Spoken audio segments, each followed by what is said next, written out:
اعوذ باللہ من الشیطان الرجیم بسم اللہ الرحمن الرحیم الحمد للہ رب العالمین والصلاة والسلام علی اشرف الخلق محمد وآلہ الطیبین الطاہرین اللهم صل على محمد وآل وعجل فرجهم. کہہ رہے ہیں کہ الثالث، آج ہماری گفتگو تیسری واجب کے بارے میں ہے، جو نماز میں جس کا انجام دینا واجب ہے. ارکان صلاۃ میں ہماری گفتگو چل رہی ہے. ہم نے اس سے پہلے نیت، پھر تکبیرۃ الاحرام، اور آج ہم تیسرے یعنی القیام. قیام کیا ہے؟ کہہ رہے ہیں کہ یہ رکن ہے قدرت کے ساتھ. اگر انسان اس بات پر قادر ہو کہ کھڑے ہو کر نماز پڑھ سکے تو اسے کھڑے ہو کر نماز پڑھنی چاہیے. حالانکہ یہاں قیام سے مراد ہے وہ پوری نماز ہے، یعنی قرات وغیرہ، یا قیام متصل برکوع ہے.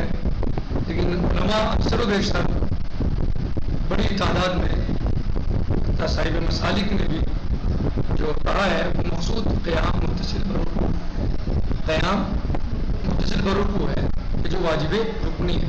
واجب تو وہ قیام بھی ہے لیکن واجب رکنی نہیں ہے. جو علماء اکثر و بیشتر علماء کہتے ہیں وہ قیام متصل برکوع کو واجب رکنی کہتے ہیں. یعنی چاہے آپ اس کو جان کے چھوڑیں یا بھولے سے چھوڑیں، آپ کی نماز باطل ہو جائے گی. ٹھیک، اگر ممکن ہو مستقل قیام کرنا تو واجب ہے. اگر ممکن نہیں ہے، مثلا خود قیام نہیں کر سکتا تو کسی چیز پر مثلا ٹیک لگا لے. اگر آدمی خود کھڑا نہیں ہو پا رہا ہے، اسے سہارے کی ضرورت ہے، خود نہیں کھڑا ہو پا رہا ہے تو سہارا ٹیک لگا لے کسی چیز سے. اور یہ بھی بتایا گیا ہے کہ دیوار وغیرہ پر مثلا ٹیک لگانا یعنی جائز ہے. صحیح.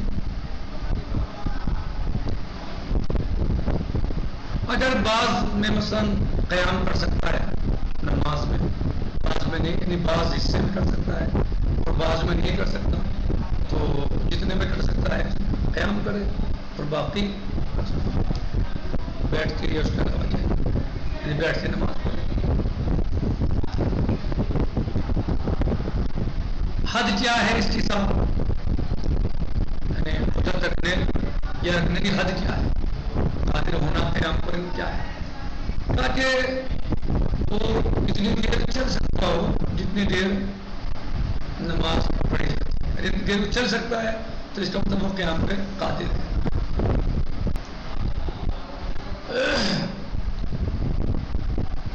کہہ رہے ہیں کہ یا پھر دوسرا قول کیا ہے، اگر انسان مثلا کچھ نماز پڑھ سکتا ہے اور کچھ پڑھ سکتا ہے، مثلا کچھ کھڑے ہو کے پڑھ سکتا ہے، تو جتنا کھڑے ہو کے پڑھ سکتا ہے اتنا کھڑے ہو کے پڑھ لے، بیٹھ کے پڑھ لے. انسان بیٹھ کے پڑھتے ہوئے متمکن نہ ہو تو لیٹ کے پڑھے، لیٹ کے سیدھا لیٹ کے پڑھے. اگر اس طرح بھی قادر نہ ہو تو صلی مستلقین، یعنی اگر انسان بیٹھ کر نماز پڑھنے پہ قادر نہ ہو تو لیٹ جائے، کروٹ سے، سیدھی کروٹ سے لیٹ جائے. سیدھی پہ قادر نہ ہو تو یعنی دائیں کروٹ سے لیٹے، دائیں پہ قادر نہ ہو تو بائیں کروٹ سے لیٹے، اور اس سے بھی عاجز ہو جائے تو پھر سیدھا لیٹ سے نماز پڑھے.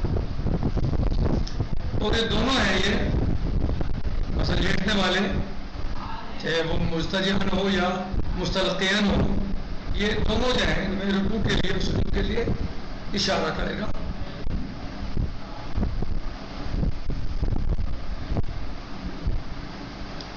اور اگر کوئی انسان حالت نماز میں عاجز ہوا ہے تو پھر وہ جب عاجز ہوا ہے تو وہ منتقل ہو جائے دوسری حالت کی طرف. یعنی کہ انسان کھڑا تھا، کھڑے ہو کے نماز پڑھ رہا تھا، لیکن نماز پڑھتے پڑھتے کوئی مشکل آ گئی کہ کھڑا نہیں ہوا جا رہا اس سے، تو بیٹھ جائے اس باقی رکھے. ٹھیک، یہ بیٹھ کے پڑھ رہا تھا، اب وہ کوئی مشکل آ گئی تو وہ لیٹ جائے دائیں کروٹ سے، دائیں سے نہیں ہو سکتا تو بائیں سے لیٹ جائے، یا اس سے بھی عاجز ہے تو سیدھا لیٹ جائے. کہہ رہے ہیں کہ الثالث یعنی الرکن الثالث القیام وهو رکن مع القدرة، قیام رکن ہے قدرت کے ساتھ. ومن اخل به عمدا او سهوا بطل، اور جو چھوڑ دے قیام کو یا خلل کر دے جان بوجھ کر یا بھولے سے، ظاہر ہے یہ جو رکن ہے ارکان صلاۃ ہیں ان تو بھولے سے ہو جانے بوجھ کے وہ نماز باطل خلل سے ہو جاتی ہے. ٹھیک ہے، بطلت صلاۃ اس کی نماز باطل ہے. وَإِذَا أَمْكَنَهُ الْقِيَامُ مُسْتَقِلًا وَجَبَ، اگر ممکن ہو اس کے لیے قیام کرنا مستقل تو پھر اسے بغیر کسی استثناء بغیر کسی.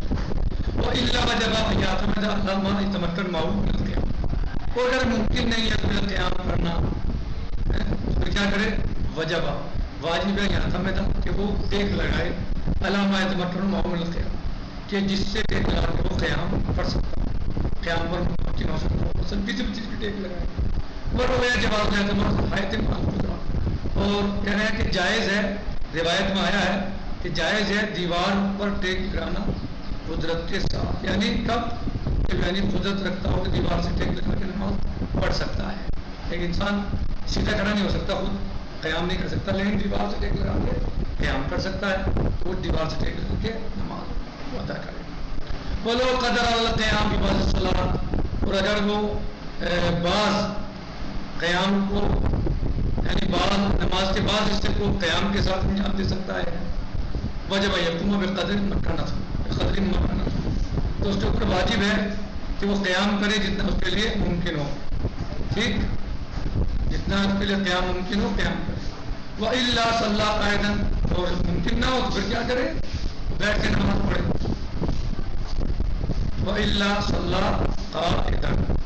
وَقِيلَ حَدُّ ذَلِكَ لَا يَتَمَكَّنُ مِنَ الْمَشْيِ بِقَدْرِ زَمَانِ صَلَاتِهِ، کہہ رہے ہیں کہ اس کی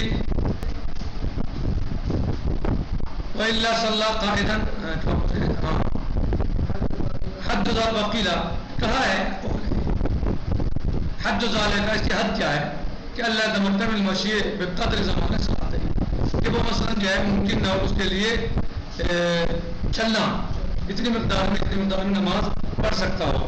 یعنی اگر ایک انسان، یہ کہہ رہے ہیں یہ ایک انسان اگر کھڑے ہو کے نماز نہیں پڑھ سکتا اور چل کے نماز پڑھ سکتا ہے، مجھے شبہ بہت میں سمجھ لیں اس وقت خلاصہ جو میں نے بیان کیا، یعنی انسان یہ قول یہ ہے یہ کہ انسان کھڑے ہو کے نماز نہیں پڑھ سکتا لیکن چل کے نماز پڑھ سکتا ہے تو وہ چل کے نماز پڑھے. لیکن مصنف کو اس قول پہ اعتراض ہے، کہا کہ نہیں ہے بلکہ چل کے اگر کھڑے ہو کے نماز نہیں پڑھ سکتا، یہ کہ پائنٹ چل کے نماز پڑھ سکتا ہے، اگر بیٹھ کے کھڑے ہو کے نماز نہیں پڑھ سکتا تو چل کے نماز پڑھ سکتا، تو چل کے نماز پڑھ لے. اگر وہ اتنا قادر ہو کے نماز پڑھ سکے، اتنی دیر چل سکتا ہو کہ نماز پڑھ لے، تو یہ کس لیے کہا کہنے والے نے؟ کیونکہ چلنا یہ چل کے نماز پڑھنا بیٹھ کے نماز پڑھنے سے بہتر ہے. کیوں؟ چونکہ قیام تو اس میں بھی ہے نا، چلنے میں نہیں کوئی کرے، کھڑے ہو کے چل سکتا ہو تو وہ کھڑے ہو کے نماز کھڑے ہو کے پڑھنے پہ چل کے نماز پڑھنے. اگر وہ اتنی مقدار میں چل سکتا ہو، اسے دقت نہ ہو، یعنی یہ کہنا چاہ رہے ہیں قول جو ہے تیر جو ہے اس بارے میں ہے کہ اگر وہ کھڑے ہو کے نماز نہ پڑھ سکتا ہو بلکہ چل کے نماز پڑھ سکتا ہو تو چل کے نماز پڑھ لے. اور اگر وہ اتنا قادر ہو کہ چل کے نماز پڑھ کر لے، کیونکہ یہ کہنے والا کہ کیا وجہ کیا ہے کہ چونکہ چلنا بہتر ہے بیٹھنے سے، یعنی چل کے نماز پڑھنا بیٹھنے سے بہتر ہے. وہ یا تو تیسرے نمبر پہ لا رہے ہیں بیٹھنے کو، لیکن مصنف اس سے راضی نہیں ہے. بولا بولو آزاد. مصنف کیا فرماتے ہیں کہ پہلا ہی بہتر ہے, ظاہر پہلا ہی ہے. وہ کیا ہے کہ اگر کھڑے ہو کے نہ پڑھ سکتا ہو تو بیٹھ کے پڑھ لے, بیٹھ کے پڑھ. یہ تو قیل ہے نا, چلنے والا. مصنف کہتا ہے کہ نا یہ اس سے وہ راضی نہیں ہے, بلکہ کہتے ہیں کہ اول اظہر, پہلے والا زیادہ ظاہر ہے کہ کھڑے ہو کے نہ پڑھ سکتا ہو تو بیٹھ کے پڑھ لے. قیل میں کیا ہے, کھڑے ہو کے نہ پڑھ سکتا ہو, اگر چل کے پڑھ سکتا ہو چل کے پڑھ لے, اور اس سے بھی مجبور ہو تو پھر بیٹھ کے پڑھے. یعنی مصنف کہتے ہیں نہیں, اگر کھڑے ہو کے نہیں پڑھ سکتا تو بیٹھ کے پڑھ لے. ان کی کیا وجہ ہے کہ ایسے کہہ رہے ہیں چل کے پڑھ لے, کہ چونکہ چلنا بیٹھنے سے بہتر ہے, چونکہ قیام چلنے میں بھی ہے. بولو متعارف ایک قیام ہے اس میں. لیکن مصنف صاحب شرح فرماتے ہیں کہ پہلے والا ازل ہے. والقائد اذا تمکن من قیام الرکوع وجب, اور جو بیٹھ کے نماز پڑھ رہا ہے اگر وہ قیام کر سکتا ہے رکوع تک تو رکوع تک قیام کرنا واجب ہے اس کے اوپر. وَإِلَّا رَكَعَ جَالِسًا, اور نہیں تو پھر وہ کیا کرے, بیٹھ کے نماز پڑھے, رکوع بیٹھ کے کرے. وَإِذَا عَجَزَ کو صَلَّى مُسْتَجِعًا, اور عاجز ہو بیٹھ کے پڑھنے سے پھر وہ دائیں کروٹ لیٹ کے نماز پڑھے, اور دائیں کروٹ سے عاجز ہو تو پھر بائیں کروٹ, اور دونوں سے عاجز ہو تو پھر سیدھا لیٹ کر نماز پڑھے. فَإِنْ عَجَزَ صَلَّى مُسْتَلْقِيًا, اگر وہ اس سے عاجز ہو تو پھر وہ سیدھا لیٹ کے نماز پڑھے. وَالْأَخِيرَانِ يُؤْمِنَانِ بِالرُّكُوعِ وَالسُّجُودِ, اور دونوں آخر میں یعنی چاہے کور سے لیٹ کے پڑھے یا سیدھا لیٹ کے پڑھے, ان دونوں میں رکوع سجود اشاروں سے ہوں گے, یعنی رکوع سجود کے لیے اشارہ کیا جائے گا. باقی انشاءاللہ کل پڑھیں گے. الحمدللہ رب العالمین. السلام علیکم ورحمۃ اللہ. یہ وقت تمام ہو گیا, بلکہ زیادہ ہو گیا.